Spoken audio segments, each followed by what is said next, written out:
परमेश्वर का बड़े नाम के महिमा हो। परमेश्वर ने एक और अवसर हमारे जीवन में दिया है कि परमेश्वर का वचन के सामने ये प्रभात मनन के द्वारा सुबह आने के लिए परमेश्वर ने हमको सकायदा किया है। हर एक भाई बहनों को जल्दी आने वाला प्रभु यीशु मसीह के पवित्र और मीठे नाम से जय मसीह की। प्रभु का अनुग्रह के कारण, कृपा के कारण पिछले दिनों में हम उत्पत्ति की किताब पहला अध्याय से लेकर 32 अध्याय तक हम थोड़ा सा मनन करने के लिए परमेश्वर ने सकायदा किया है। परमेश्वर का अनुग्रह के कारण आज हम 33 अध्याय में प्रवेश करने के लिए परमेश्वर ने एक अवसर हमारे जीवन में दिया है, इसलिए मैं परमेश्वर को धन्यवाद करता हूँ। 32 अध्याय में हमने देखा है याकूब ईसाव को देखने के लिए तैयारी कर रहा है।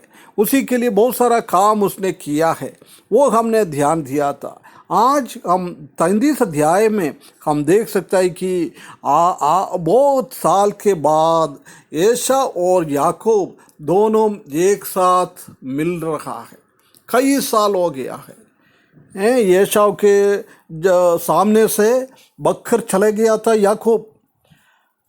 एसाव याकूब को मारने के लिए उसके पीछे चल रहा था, परंतु उसमें से दौड़कर उसका माँ के आज्ञा के हिसाब से वो पद्मनाराम में अपना मामा के घर पे चले गया था।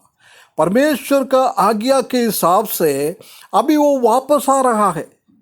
कहाँ से उसने दौड़ के चले गया है, उसी जगह में वापस आ रहा है। हम 33 अध्याय उत्पत्ति की किताब 33 अध्याय उसका पहला पद में हम देख सकते हैं कि याकूब ने आंखें उठाकर ये देखा कि एसाव 400 पुरुष संग लिए हुए चला आता है। याकूब ने आंखें उठाकर देखा। प्रिय विश्वासियों, हमारे जीवन में आंखें उठाकर देखना बहुत जरूरी है। बहुत बार हम क्या करता है, हमारा आंख नीचे की ओर देखते हुए हम बैठ जाता है, चलता है। वो दुनियादारी में हमारा आंख फंस जाता है। इसलिए हम बहुत टाइम परमेश्वर का हाथ और शैतान का काम हम समझ नहीं पाता है, देख नहीं पाता है। प्रिय भाइयों बहनों, इसलिए हम बहुत बार हमारा सामने परमेश्वर का अनुग्रह लेकर परमेश्वर खड़ा है। बहुत बार शैतान हमको नाश करने के लिए हमारे सामने खड़ा है, परंतु उसको हम देख नहीं पा रहा है क्योंकि हमारा आंख नीचे की ओर है। प्रिय भाइयों बहनों, ये याकूब की जैसी हम भी हमारे जीवन में, आत्मिक जीवन में, हमारे मसीही जीवन में हमारा आंखें उठाकर देखने के लिए, आंख ऊपर की ओर देखने के लिए, कोलोसियों की किताब में हम देख सकते हैं कि हमेशा हमारा आंख ऊपर की ओर, स्वर्ग की ओर देखना है। जब परमेश्वर का आशीष भी हम देख पाता है और हमारे सामने आ रहा है, शत्रुओं को भी हम देख पा रहा है। ऐसी एक अवस्था हमारे जीवन में आने के लिए परमेश्वर हमको सहायता करे। इधर याकूब ने अपना आंख उठाकर देखा जब एसाव 400 पुरुषों के संग अपने सामने आ रहा है। पिछले अध्याय में हमने देखा है उनका दासों को उसने भेजा है। जब भी उसने आकर बोला है आपका भाई 400 लोगों के योद्धाओं के साथ आपको सामने करने के लिए आ रहा है, वो सुनकर याकूब के जीवन में इतना भयभीत हो गया है। उसमें से बचने के लिए उसने बहुत सारा काम बौद्धिक रीति से भी किया है और परमेश्वर की ओर भी उसने प्रार्थना किया है ना। अभी वो चीज़ें अपने आंखों के सामने वो देख रहा है, उसी में और भयभीत हो गया होगा। अरे एसाव आके कई सालों के पहले मेरे विरोध में उसने मुझे मार डालने के लिए सोचा था, हो सकता है मुझे और मेरा पत्नियों और मेरा बच्चों को वो मार डालेगा। इसलिए हम देख सकते हैं कि उसने क्या किया है, सब उसने बच्चों को अलग अलग बांट कर लिया और राहेल और दोनों दासियों को सौंप दिया है। लिया को बच्चों को लिया को दिया है और राहेल का दासी का और लिया का दासी का द्वारा जन्म हुआ वो बच्चों को भी उनको दिया है। और राहेल का बच्चा योसेफ को राहेल के पास खड़ा कर दिया है। उसके बाद दूसरा पद में हम देख सकते हैं कि और उसने सबसे आगे लड़कों को समेत दासियों को, उसके पीछे लड़कों समेत लिया और सबके पीछे राहेल और यूसुफ को रखा है। उसका बुद्धि हम देख सकता है इधर भी। परमेश्वर ने उसको याकूब का नाम बदलकर इस्राएल डाला है, परंतु वो इस्राएल के अनुभव एकदम उसी के जीवन में नहीं आ रहा है।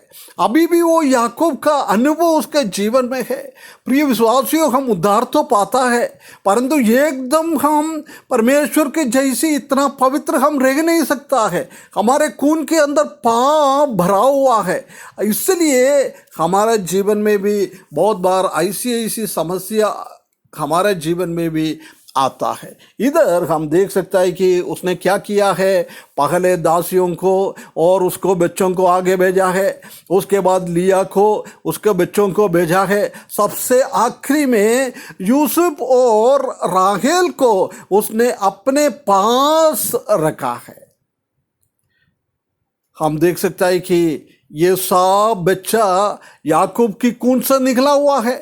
वो लिया के द्वारा जन्म हुआ हो और दासियों के द्वारा जन्म हुआ हो, राहेल के द्वारा जन्म हुआ हो, कैसे भी हो, वो अपना खून का बच्चा है। सबको एक जैसी उसको देखना चाहिए था, परंतु उसने ऐसा ना किया है।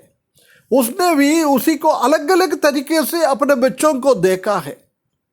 सब बच्चों को एक जैसी वो प्रेम नहीं कर पाया। ये सबसे ज़्यादा प्रेम करने वालों को अपने पास एक संरक्षण वाले के अंदर, उसी के अंदर उसको रख दिया है। बाकी सबको मारेगा तो दासियों का बच्चा और दासी पहले मरने दो, उसके बाद लेया का बच्चा मरने दो, मेरे को राहेल और यूसुफ चाहिए, बाकी सब मर जाएगा तो कोई भी प्रॉब्लम नहीं है। प्रिय विश्वासियों, आजकल हमारा घरों में भी ऐसी एक स्थिति हम देख सकता है। हमारा बच्चों को हम अलग अलग तरीके से देखता है। कुछ बच्चों को ज़्यादा प्रेम करता है, कुछ बच्चों को इतना प्रेम नहीं करता है।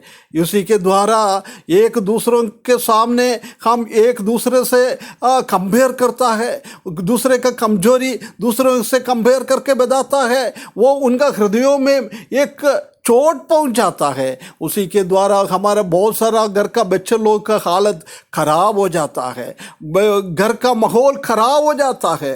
प्रिय भाइयों बहनों, ऐसा ना करें। हम हमारा सब बच्चों को एक जैसी देखने के लिए, ये हमारा खून है, वो हो सकता है कुछ बच्चों को कमजोरी होगा, परंतु वो हमको देखना नहीं है। कमजोर हो, शक्तिमान हो, कोई भी हो, कुछ भी हो, कितना भी खूबसूरत हो, सब बच्चों को एक जैसे देखने के लिए परमेश्वर हमको सहायता करे। हमारा आँख हमेशा स्वर्ग की ओर उठाते हुए जीवन बिताने के लिए, हमारा घर का हर एक बच्चों को एक जैसे देखने के लिए परमेश्वर हमको सहायता करे। उसी के द्वारा हम एक अच्छा मसीही जीवन, अच्छा एक मसीही